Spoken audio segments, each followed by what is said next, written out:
Setiap liburan panjang berakhir, saya yakin bukan hanya saya saja yang merasakan sensasi "Kok malas ya untuk ke kantor.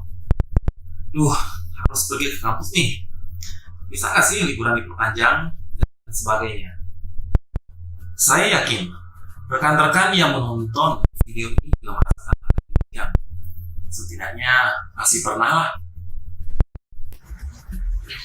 Apa yang sering kita rasakan ini, terutama setelah menjalani libur panjang, apalagi jika liburannya begitu menyenangkan, adalah sebuah kondisi yang dinamakan sebagai post-holiday blues, yang didefinisikan pada masa awal lebih kurang 60 tahun lalu oleh seorang psikiater bernama Keppel, di mana post-holiday blues ini dianggap sebagai sebuah fenomena regresif yang ditandai dengan keadaan seperti tidak berdaya, posesif, depresif, atau mengharapkan keajaiban agar segala permasalahan yang akan dihadapi segera terselesaikan.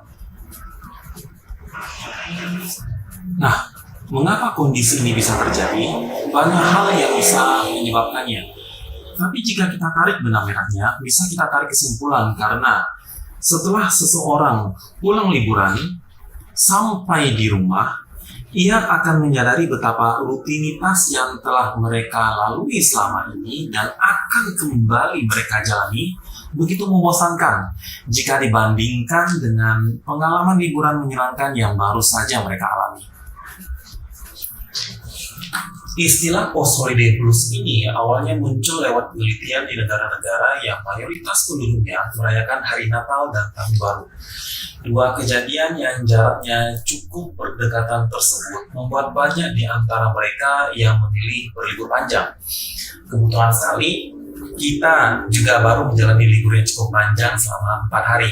Dan sepertinya pekan depan saat tahun baru pun kita bisa kembali liburan tak sekedar Sabtu dan Minggu saja. Dan menariknya, penelitian yang berlangsung selama 7 tahun dan dipublikasikan pada tahun 1981 berjudul Christmas and Psychopathology oleh Hillard dan kawan-kawan menemukan satu data di mana terbentuk pola kunjungan pasien psikiatri yang menurun menjelang Natal dan meningkat tajam setelah berakhirnya libur panjang.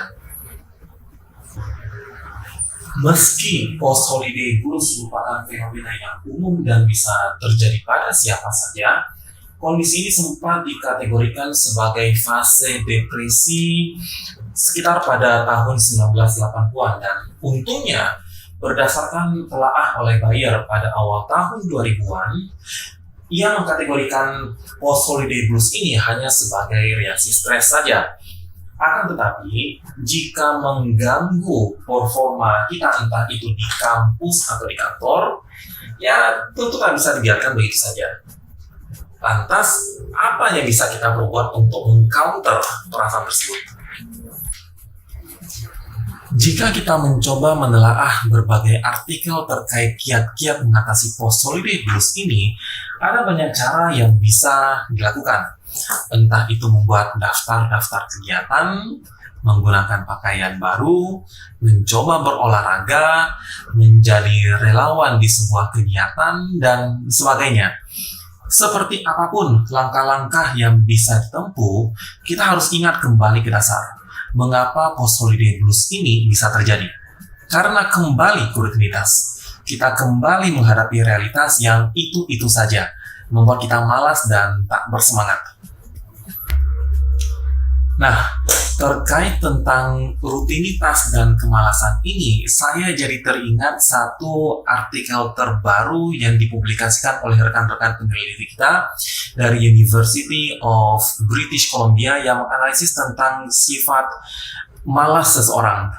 Mereka merekam aktivitas otak para responden dengan menggunakan instrumen berupa elektroensefalografi saat para responden tersebut melakukan sebuah tugas yang diberikan. Tugasnya seperti ini, sangat sederhana. Mereka didudukkan di depan layar komputer, di mana di layar tersebut ada avatar. Dan di waktu tertentu akan muncul gambar. Tugas mereka adalah mendekatkan avatar ini ke gambar tersebut atau menjauhkannya. Dengan memanfaatkan elektroencephalografi tersebut, diukurlah reaction time-nya. Pada awalnya, partisipan bergerak dan berespon secara cepat terhadap gambar yang muncul di layar. Akan tetapi, seiring berjalannya waktu, berulang-ulangnya tugas tersebut, kecepatan gerakan mereka, baik tangan ataupun respon otak, terdeteksi melambat. Melakukan hal yang sama terus-menerus membuat seseorang tersebut menjadi malas. Oleh karenanya, yang perlu kita lakukan adalah bagaimana merubah rutinitas itu. Saat liburan, saya menonton YouTube dan berpikir tidak ada salahnya mencoba membuat video sebagaimana yang rekan-rekan saksikan saat ini. Tentunya di jam istirahat dong.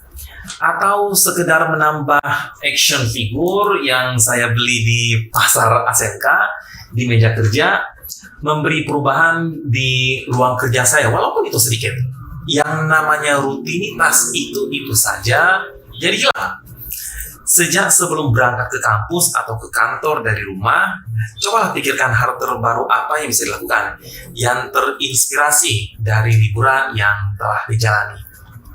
Mudah-mudahan post holiday blues ini bisa kita hilangkan. Selamat bekerja.